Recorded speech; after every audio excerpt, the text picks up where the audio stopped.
Tapi manakala diajukan sekarang menjelang pendaftaran capres dan cawapres di Komisi Pemilihan Umum atau KPU, saya bertanya-tanya, para elit politik jangan membodohi rakyat seolah-olah rakyat seperti kami ini tidak tahu apa-apa. Kita tahu kok intensnya itu apa dan kelompok mana yang akan terus memperjuangkan batas umur itu dan untuk kepentingan siapa kita tahu. Ngono-ngono ning mbok aja ngono, gitu-gitu tapi mbok jangan gitu. Jangan membuat permainan kotor, permainan yang kasar.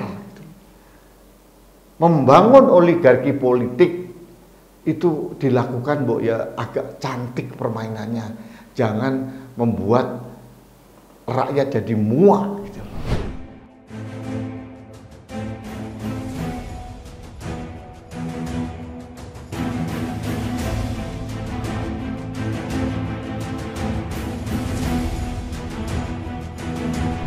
Halo sahabat Indonesia, kita bertemu kembali dalam Opini Rudy. Sahabat Indonesia, mantan Ketua Mahkamah Konstitusi Jimli Asidiki mengatakan bahwa gugatan batas usia calon presiden dan calon wakil presiden yang sekarang lagi running di MK ini hanya dilakukan oleh orang-orang yang sedang mencari panggung politik saja. Saya setuju. Karena bagi saya aneh gitu.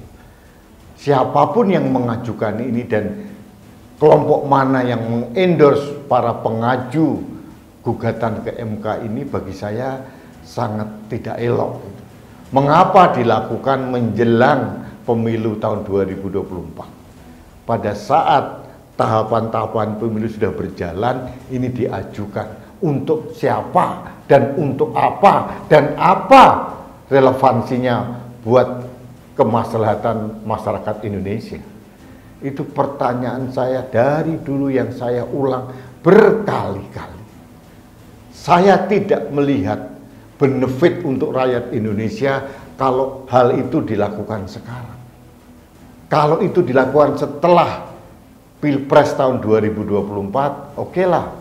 Itu masih terlihat murni memperjuangkan bahwa ada kesetaraan, kesempatan anak muda untuk menjadi pemimpin nasional.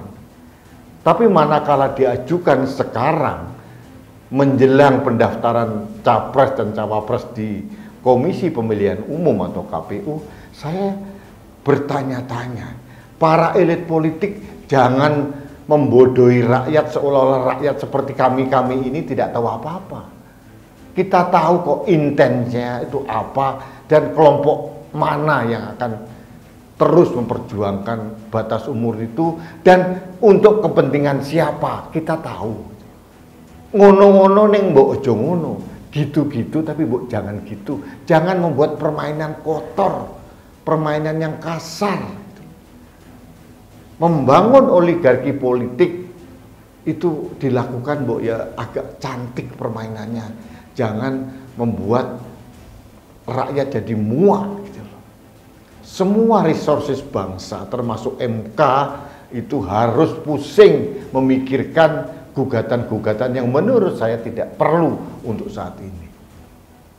Apalagi Profesor Mahfud MD juga pernah menjadi Ketua Mahkamah Konstitusi mengatakan perubahan batas usia capres dan cawapres itu ranahnya pembuat undang-undang yaitu pemerintah dan DPR, bukan di Mahkamah Konstitusi.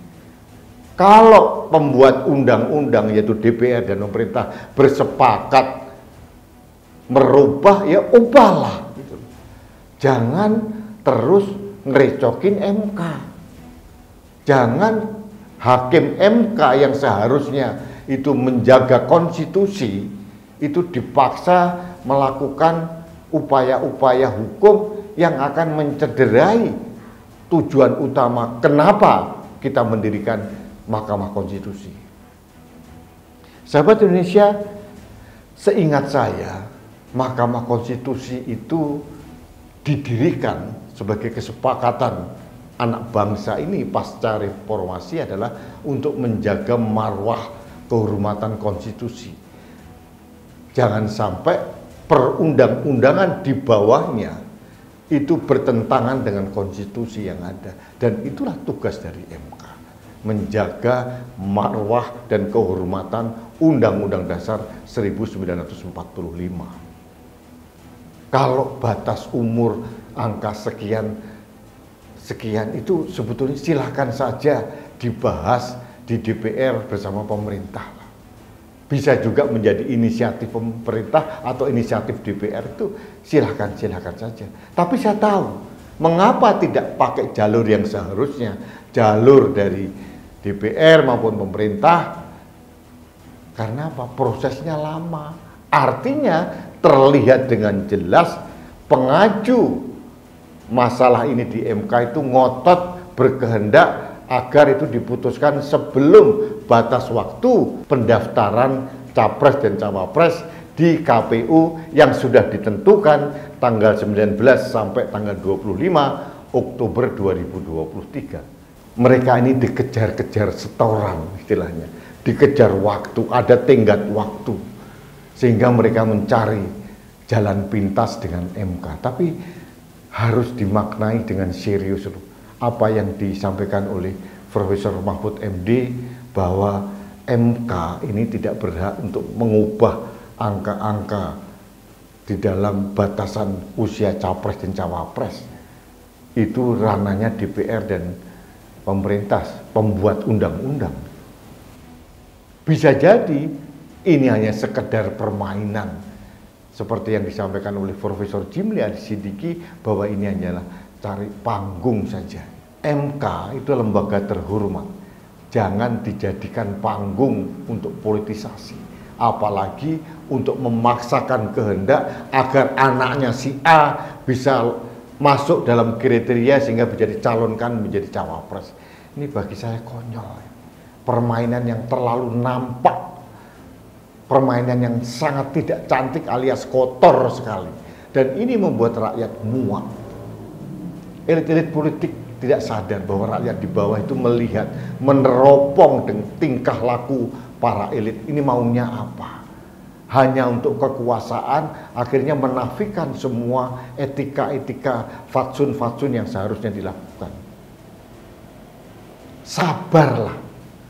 Kalau mau ngotot diganti menjadi 35 tahun kayak, atau 30 tahun kayak, atau 25 tahun, lakukanlah nanti setelah pemilu tahun 2024. Itu intennya akan kelihatan murni untuk menegakkan kesetaraan kesempatan anak muda menjadi pemimpin Indonesia, bukan sekarang.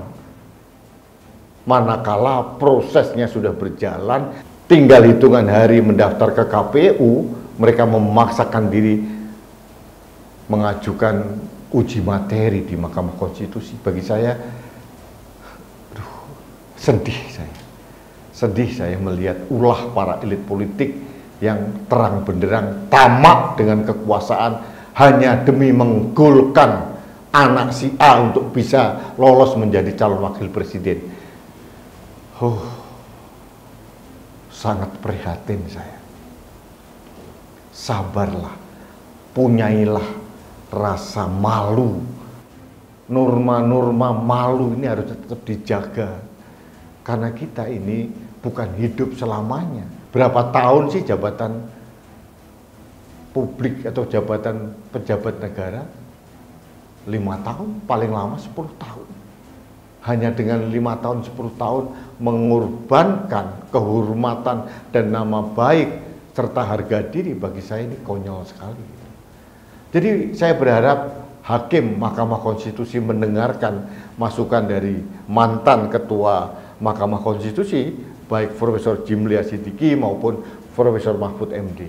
Kembalikan lagi kepada pengaju uji materi bahwa yang mempunyai hak untuk merubah batas usia capres maupun cawapres itu adalah pembuat undang-undang sendiri, yaitu DPR maupun pemerintah. Dan harus diakui, undang-undang pemilu yang sekarang pun tidak melanggar konstitusi. Melanggarnya di mana? Jadi bagi saya aneh bin ajaib. Jadi saya ucapkan terima kasih kepada Profesor Jimli Asyidiki dan Profesor Mahfud MD yang tetap mau memberikan pencerahan kepada hakim-hakim MK yang sekarang. Mudah-mudahan ini didengar dan menjadi bahan pertimbangan yang serius dari para yang mulia hakim agung di Mahkamah Konstitusi. Itu saja harapan saya sebagai rakyat jelata. Terima kasih sahabat Indonesia, kita bertemu kembali dalam Opini Rudi selanjutnya. Salam satu Indonesia, salam Pancasila, salam Indonesia maju. Saya Rudi SKP.